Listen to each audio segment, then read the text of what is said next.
গণা হতো। এই পৃথিবীর জমিনে নারী সন্তান জন্ম হলে তাদেরকে জেন্ত পুঁতে দেওয়া হতো। এই পৃথিবীর জমিনে নিজের বাপেরাই কন্যা দিওকে হত্যা করে দিত। হে আমার আম্মা জানেরা, হে আমার বোনেরা, হে আমার মায়েরা বেটিরা, এই পৃথিবীর জমিনে নারীদের কোনো মর্যাদা ছিল না।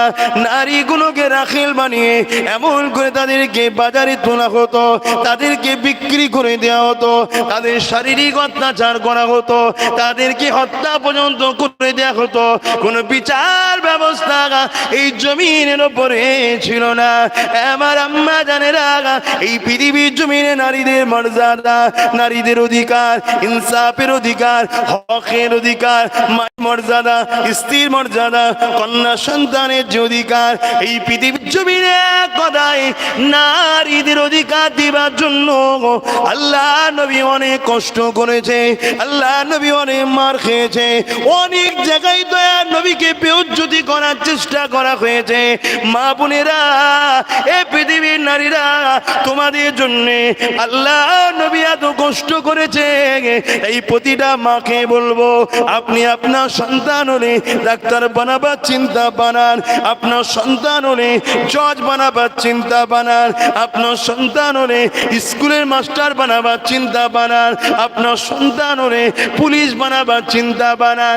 যেটা চিন্তা আছে, যদি ভালো সৎ চরিত্রবান রাজনীতির লিডারও বানাতে চান বানান, কোন ইসলামে নিষেধ নাই। মারে তবে শুনে রেখে দেন, যাই বানান চাই না বানান, মনে রাখবেন আপনার বাচ্চাকে মুহাম্মদ রসুলের গোলাম বানান। ছোটবেলা থেকে যদি আপনার বাচ্চা নবী প্রেমিক হয়, নবীর গোলাম হয়, নবীকে মডেল বলে যদি মেনে নেয়, আপনার বাচ্চা যদি পুলিশ হয়, ওই পুলিশ কখনো ঘুষ খাবে না। আপনার বাচ্চা যদি ডাক্তার হয়, কোনো রুগীর সঙ্গে ধোকা দেবে না। আপনার বাচ্চা যদি নেতা হয়, প্রজাদের মালকে আত্মসাৎ করবে না।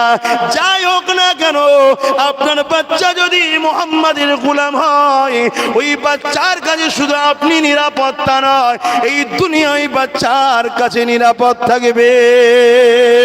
আরো জোরে বলুন সুবহান। তাহলে আলেম হাফেজ ইমামদের কাছে কি সমাজ নিরাপদ নয়? বলুন বলুন, কেন? এটা তো নবীর ওয়ারিস। আবার বলবো, আলেমদের মধ্যে দুটো দিক আছে, একটা হলো ওয়ারাসাতুল আম্বিয়া, আর একটা হলো শয়তানের ওয়ারিস। অর্থাৎ এলেম শিখেছে, আল্লাহ তাকে এলেম দিয়েছে, কিন্তু আল্লাহ ভুলে গিয়ে দুনিয়ার লোভ লালসায় সে দুনিয়ায় দাড়ির সঙ্গে মিশে অন্যায় দেখে, চোখে পট্টি দিয়ে বসে থাকে, কেন আমারটা পেয়ে গেলেন চলে যাব। আবার একদল আলেম আছে, ভাঙা খুঁটরি বাড়ি, ঈদের সময় স্ত্রীকে কাপড় দিতে পারে না, বাচ্চাদের দায় নিজেরও হয় না, কিন্তু মেম্বারে খুতবা দিতে উঠে সুদের বিরুদ্ধে বলে, ঘুষের বিরুদ্ধে বলে, জেনার বিরুদ্ধে বলে, ব্যভিচারীর বিরুদ্ধে বলে। এক কথায় কুনতুম খায়রা উম্মাতিন উখরিজাত লিন-নাস তা'মুরুনা বিল মা'রুফ ওয়া তানহাউনা আনিল মুনকার। ন্যায়ের পক্ষে বলে, অন্যায়ের বিরুদ্ধে বলে। এতে আমার ইমামতি থাকবে কি যাবে ভাবে না। মেম্বার শরীফে উঠে, জলসান মেম্বারে হোক আর মসজিদের মেম্বারে, হকের পক্ষে বলে, অন্যায়ের বিরুদ্ধে বলে। কে ফাটবে কে চটবে সে ভাবে না। এ হলো রসুলের পক্ষে। এদেরকে আল্লাহ এত সম্মান দিয়েছে, কিয়ামতের কঠিন গরম দিনে, কঠিন মুসিবতের দিনে আল্লাহ এদেরকে ডেকে বলবে, আলেমরা তোমরা এখানে কেন? যাও জান্নাতে যাও, তোমাদেরকে আমি জান্নাতি করে দিলাম। জোরে বলুন সুবহানাল্লাহ। তারা যখন জান্নাতে যাবে, একদল লোক চিনতে পেরে যাবে, আরে হুজুর আপনি, আল্লাহ আমাদেরকে জান্নাতি করে দিয়েছে, আপনি চলে গেলে তো হবে না। দুনিয়ায় অনেক ওয়াজ করেছেন, জুম্মায় জুম্মায় দাঁড়িয়ে দাঁড়িয়ে বলতেন, বাবারা আল উলামা ওয়ারাসাতুল আম্বিয়া, রাসূল বলেছেন আল মারউ মা মান হাব্বা, দুনিয়ায় যে যাকে ভালোবাসবে তার সঙ্গে থাকবে। হুজুর আপনাকে ভালোবাসতাম, আমার বাড়ি যেদিন আপনার খাবার পালা পড়তো, আমার স্ত্রীকে বলতাম উজু করে রান্না করবি, ইমাম সাহেব আজকে খাবে, খবরদার গায়ে মাথায় কাপড় দিয়ে আজকে রাঁধবি, ইমাম সাহেব খাবে। পাড়ায় যেদিন জলসা হতো, হুজুর আসতো, বলতাম এই খবরদার ভালো করে পাক সাফ করে উজু হালে গায়ে মাথায় কাপড় দিয়ে খাবি, হুজুর আসবে হুজুর খাবে। এগুলো হতো, আমার দাদু দেখো খাইয়েছে এইভাবে, এখন আর খাওয়াই না। দিদি বলেন কি করে বুঝলেন? খেয়ে বোঝা যায়, খাবার পরে বোঝা যায়। বাপ, আমি সবার কথা বলবো না, আকসার বাড়িতে আবার হয়, তবে গরিব বাড়িতে খেলে শান্তি পাওয়া যায় ভাই। এতে কে ফাটবে বা দেখার দাও, অতি সত্য কথা বলছি, গরিবের বাড়ি খেলে না তৃপ্তি পাওয়া যায়। তবে হ্যাঁ, এখন আবার গরিবের বাড়িতেও তৃপ্তি নাই, কেন বন্ধন লোন ঢুকে গেছে, ওই জন্য সব থেকে উত্তম না খাওয়া। কথা বুঝছেন না? এবার আমি নাই না খেয়ে নরের তকবীর আল্লাহ একবার চলে গেলাম কাছে, ইমাম সে কি করবে? সেই আসে জোহর বেলা, কি হবে এবারে? খেতে হবে। মশলাটা বলে যাই, হাত তুলে দোয়া করে দিলেই জায়েজ পারিশ্রমিক হিসাবে। কিন্তু আপনাকে বলছি, আপনার বিপদের দোয়াটা চাইবে তো ইমাম। আপনি কেন ইমামটাকে ভালো রাখছেন না? আপনি কেন ইমামটার পেটটাকে ঠিক রাখছেন না? কারণ আপনার বিপদের সময় ইমামের কাছেই তো যাবেন। হঠাৎ করে বাচ্চার জ্বর 104, ডাক্তার কখন আসবে পরের কথা, জলদি করে যা ইমাম সাহেবকে বল একটু পানি পড়ে দিয়ে। বিশ্বাস করেন তো নাকি? এই বিশ্বাস করেন তো? ইমাম সাহেব কি পড়ছে? সূরা ফাতিহা পড়ছে। যা, ইমাম সাহেব যদি সুদের মাল খেয়ে রাখেন, ইমাম জানে না কিন্তু আপনি সুদ খান, সেই পয়সা রান্না করে খেয়েছেন, ওই ফুঁই আর কাজ হবে? ইমামটাকে ঠিক রাখা দরকার ছিল তো আপনাদের। ইমামের দোষ নেই, ইমাম ছাড়া পাবে, ইমামের মশলাই ছাড় আছে। কেন? সে নাচার, সে দোয়া করে দিলে মশলাই যায় পারিশ্রমিক হিসাবে, কিন্তু আপনার ফায়দা তো হলো না। ইমামটাকে ঠিক রাখুন। এইভাবে হুজুর আপনাদের ঘরে খাইয়েছিলাম, মহাব্বত করেছিলাম, আর আপনারা ওয়াজ করেছিলেন দুনিয়ায় যে যাকে ভালোবাসবে তার সঙ্গে জান্নাত যাবে। এখন পালাচ্ছেন মানে? আল্লাহকে যে বলুন, হাসির ছলে বলছি, হাদিস রাসূলুল্লাহর আনন্দ হচ্ছি তাই বলছি। কেন আমিও তো কাউকে ভালোবাসতাম, আশেকে রসুল ছোট হুজুরকে ভালোবাসি, আশেকে রসুল ছোট হুজুর পীর কেবলা ঘরের ছেলে হলো তেনাকে ভালোবাসি, এবং মুফতি আজম মেজ হুজুরের হাতে বায়াত হয়েছি, আলহামদুলিল্লাহ। ভালো তো বাসি, তেনাকে পীর বলে মানি। কথা বুঝছেন না? বোঝেন নে? তো যাই হোক, তখন আল্লাহ পাকের কাছে তারা যাবে যে কি খবর তোমাদের ঘরে? বললাম আল্লাহ সবই জানে। এই আলোচনাটা যদি না করতে তো ঘটবে, তাহলে আমরা কি করে জানতাম? আল্লাহ পাককে বলবেন, আল্লাহ একদল লোক আমাদেরকে ভালোবাসতো, আজ তারা মুসিবতে, আমাদের সঙ্গে তাদেরকে যদি দেন। আল্লাহ পাক বলবেন, যাও তোমরা যাকে যাকে চাইবে ফেরেশতা, তাকে তাকে এদের সঙ্গে জান্নাতি করো। জোরে বলুন সুবহানাল্লাহ, আরো জোরে বলুন সুবহানাল্লাহ। নারী দিবে। এখানে একটা প্রশ্ন থেকে যায়, এমন কোন লোক কি আলেমের সাথে যাবে যারা ইসলামের ক্ষতি করেছে? না, যেতে পারবে না। কেন? আল্লাহ তাকে আলেমের সঙ্গে কিয়ামতের দিন দেখা করাবে না, তাকে অন্য সাইড করে দেবে, তার সঙ্গে মুলাকাত করাবে না। কিন্তু গুনাহগার যারা হবে তাদেরকে আল্লাহ আলেমদের সাথে আলেমের খাতিরে মাফ করে দেবে। জোরে বলুন সুবহানাল্লাহ। আলেমের ইজ্জত দিয়েছেন কে? অতএব আপনার নজরে আব্বাস সিদ্দিকীর একটা কথা পছন্দ হয়নি, হতে পারে। আপনি আমাকে ছেড়ে দিন না, আমার কথা শুনবেন না, আমার কাছে যাবেন না, আমাকে আনবেন না, আমার থেকে দূরে সরে যান, মিটে গেল। হতে পারে আমার 90টা ভালো কাজ আছে, 10টা ভুলে গেছে। 90টা ভালো কাজ আছে, কিয়ামতের দিন আল্লাহ তো বলতে পারেন, আমার এই বান্দাটার 90টা ভালো কাজ ছিল, একটা ভুলে গেছে, 10টা ভুলে গেছে, যা তোর বেশিরভাগটা তো ভালো, তোকে মাফ করে দিলাম। তুমি যে আমার সঙ্গে সমালোচনা করে রাখলে তোমার কি হবে? রে কথা কিছু বুঝাস? আম মানুষের উচিত যাকে ভালো লাগবে একজনকে ধরো, দুজনকে নয়। বাকিদেরকে সম্মান যদি ইচ্ছা যায় ভালো লাগে করো, আর নয় দূরে থাকো, বেইজ্জতি করতে যাও না।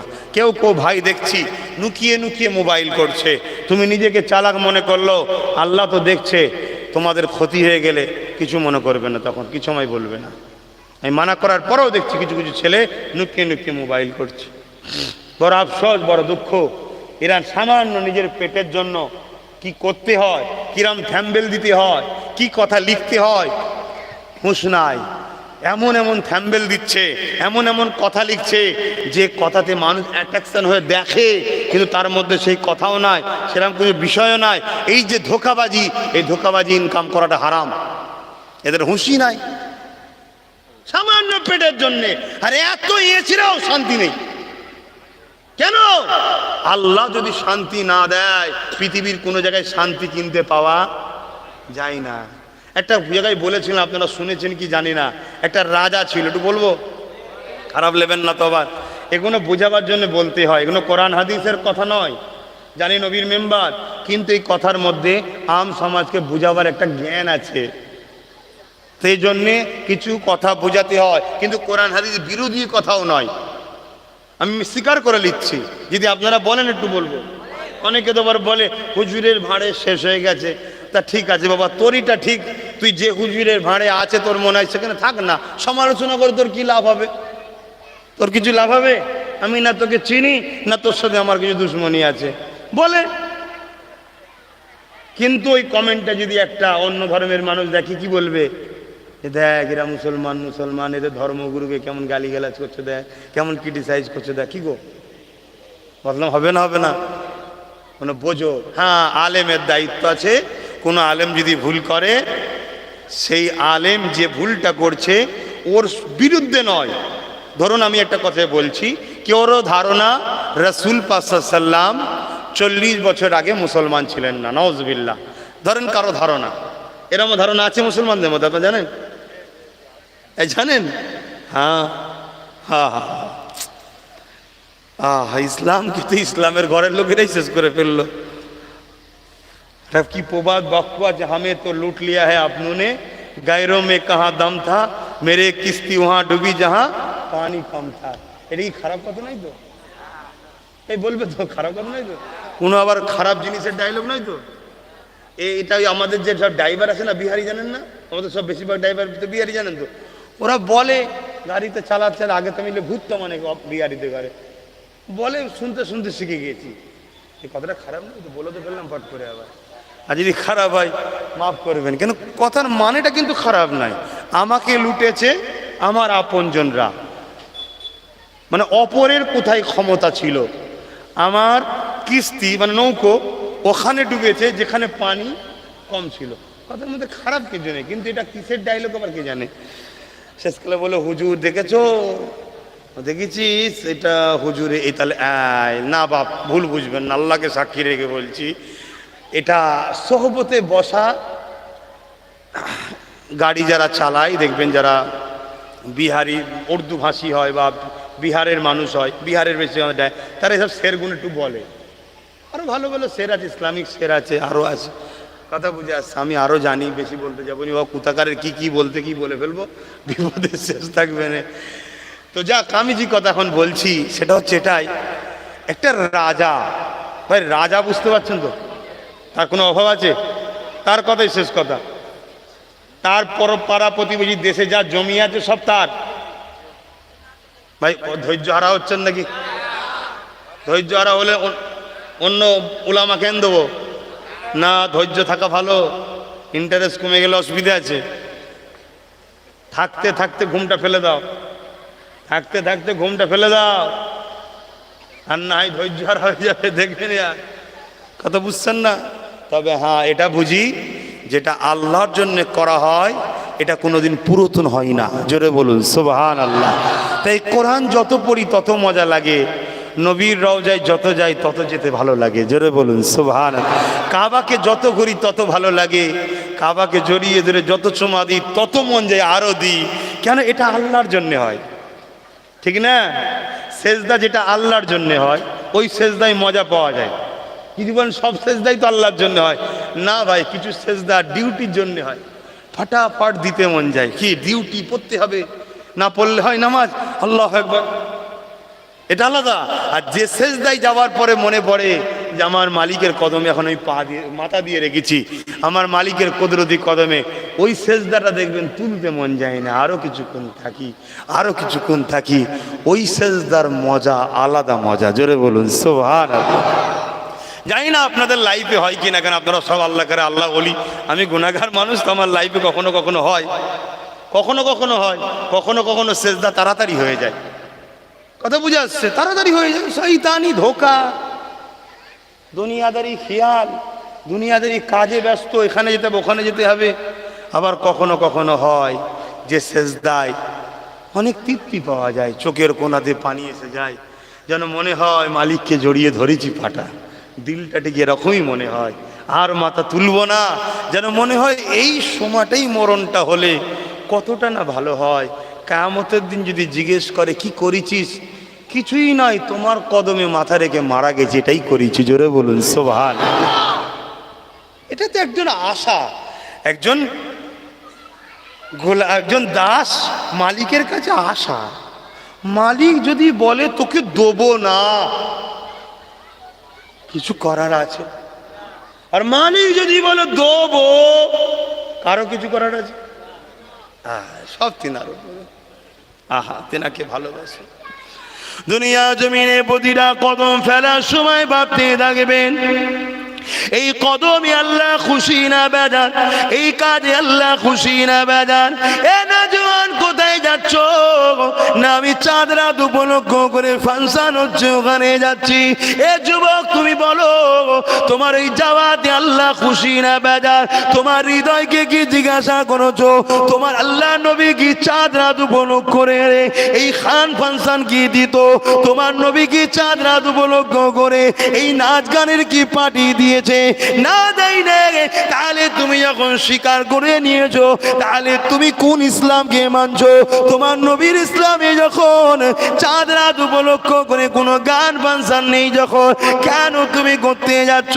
তুমি কেন ওই দিকে যাচ্ছ?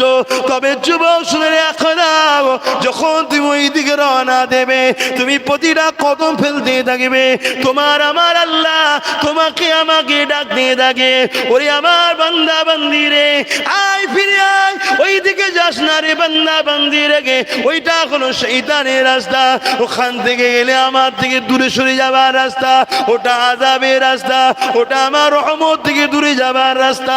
ওরে আমার বান্দা বান্দি রে, আয় ফিরে আয়, ফিরে আয়, ওই দিকে তোরা যাস না।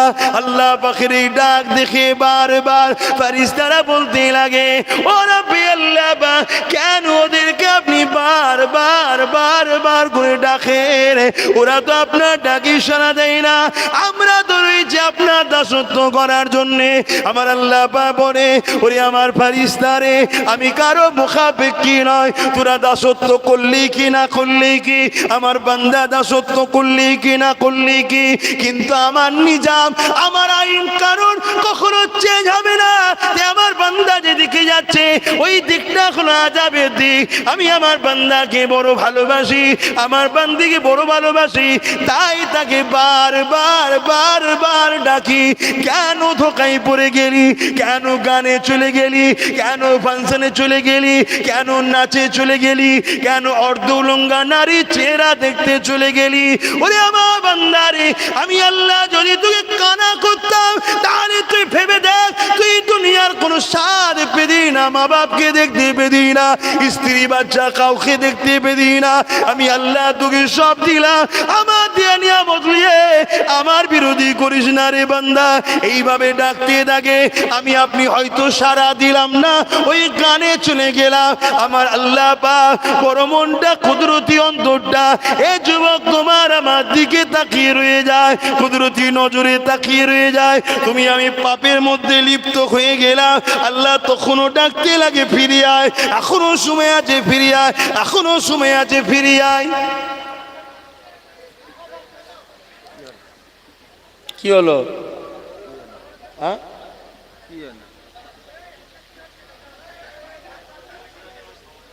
হ্যাঁ,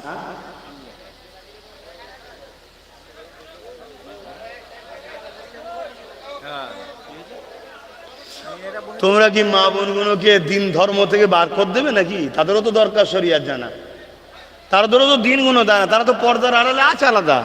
তো ওইখানে যে ঢুকে তোমরা গুতুগুতি করছো কেন?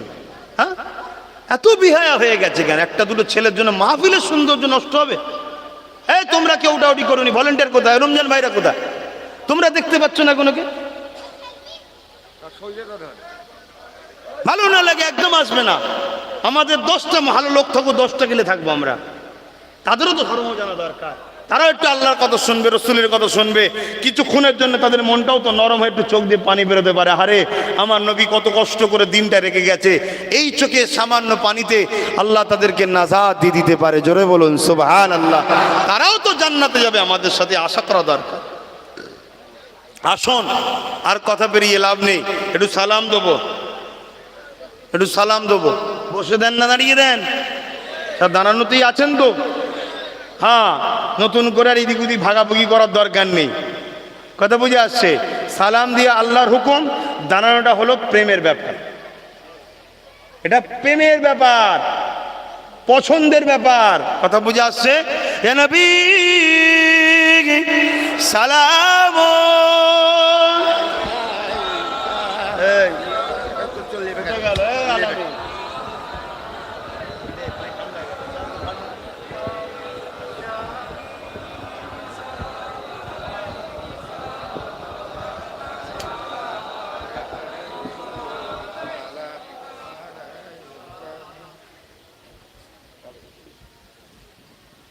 তুলে নিলি সবচেয়ে ভালো ছিল। একটু সরে সরে আসে, এই সুযোগে একটু আগাতে পারেন কি? দেখো ওইদিকে মানুষগুলো কেন রয়েছে, এদিকে চলে আসো। ওইদিকের এই সোজাসুজি মানুষগুলো এইদিকে চলে আসো, জায়গা করে দিলাম, চলে আসো। দুজন তিনজন ছেলের জন্যে এই একটা বদলাম না হয়, সমাজে একটা খারাপ মেসেজ না যায়। আমরা আমাদের মা বোনেদের ঘরে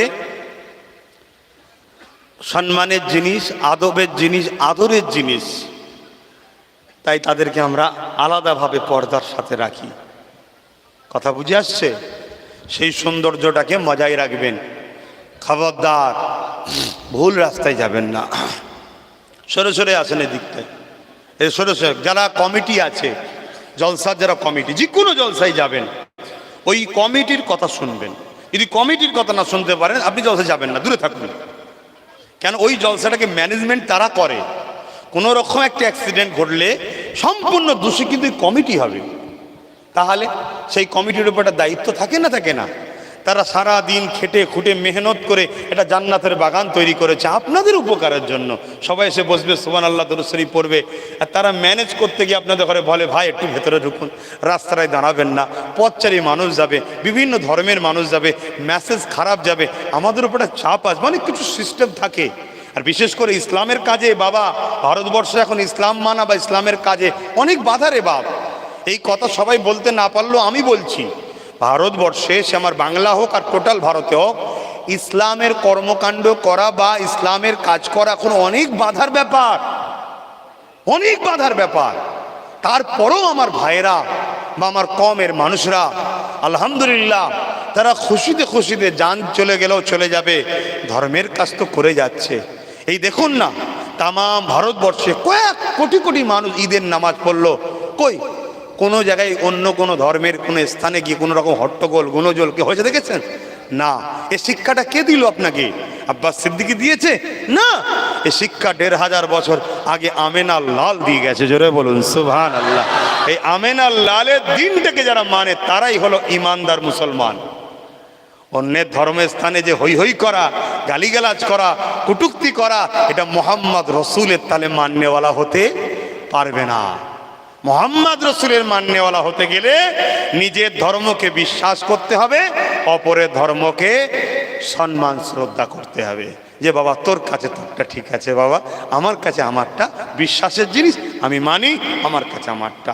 এই মেন্টালিটি তৈরি করতে হবে, তবেই তুমি আমার রসুলের উম্মত।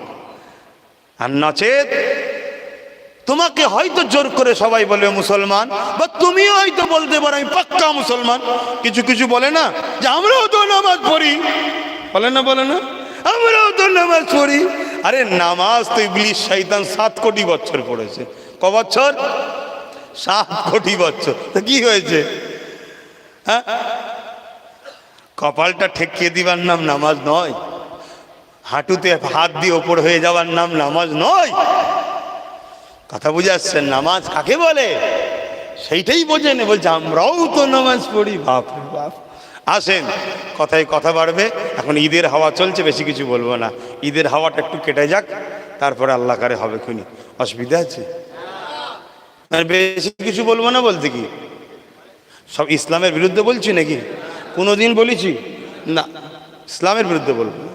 কারণ ইসলামের বিরুদ্ধে কোনো কথা এই মেম্বার থেকে বলা চলবে না, এবং কোনো জায়গাতেই বলা যাবে না।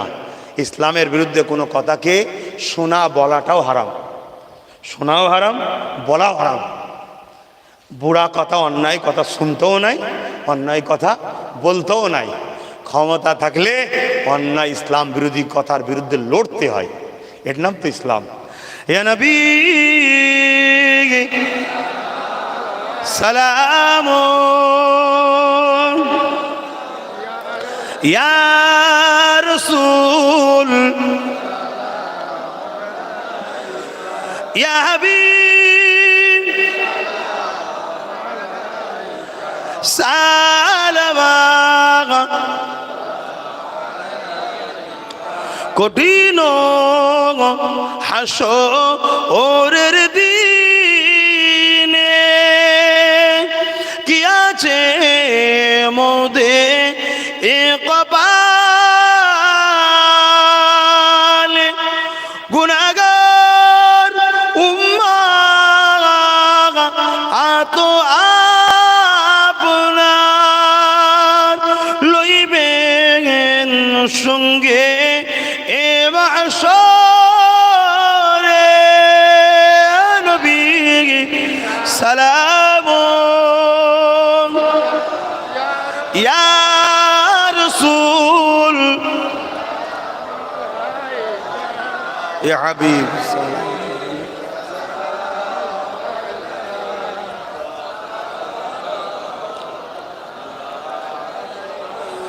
ইয়া নবী নাম ও পিয়ারা ইয়া রাসূল নাম ও পিয়ারা